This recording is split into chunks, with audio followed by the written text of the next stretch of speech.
I've noticed that in most martial arts schools where there's a mixed population, it's usually the Latinos and the blacks who are the fighters. African people, African-American people, people of color, when we get involved in something, the first thing that we do is like learn it, love it, embrace it, then it begins to evolve.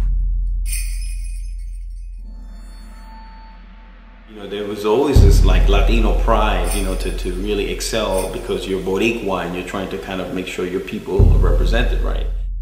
We're passionate of everything that we do. Latinos and blacks are passionate people.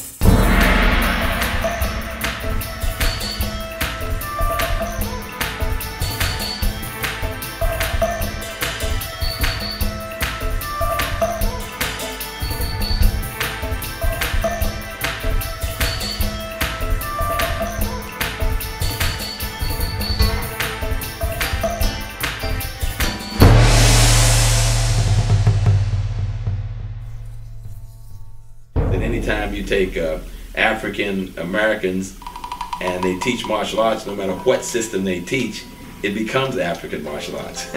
I made it my style. I took what they gave me, and it's me. It's me. This is how I get down. For every hour that you train with yourself, you go home and you train 5 hours. And I would train hard only because of the fact that I wanted to be the best I could be.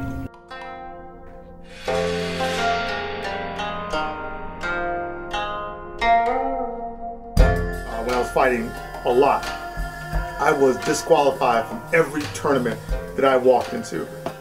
You know, Kung Fu has a reputation for not being good in fighting, so I wanted to show that we could fight.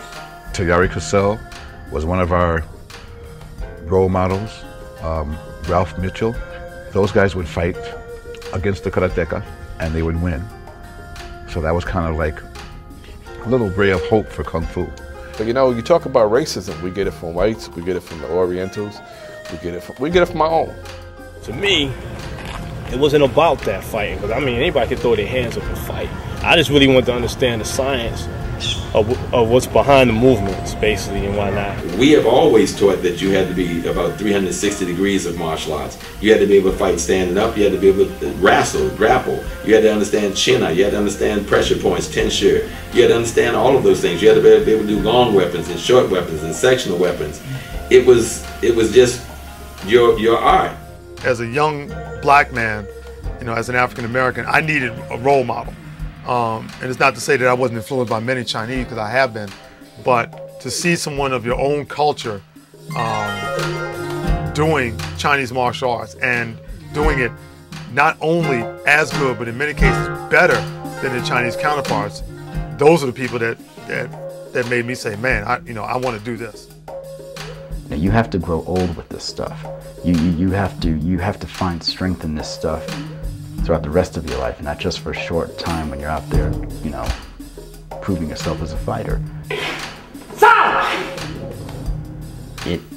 That underlying spiritual connection is creating, I believe, one of the fastest growing movements in the traditional Chinese martial arts world of people of color actually upholding this stuff.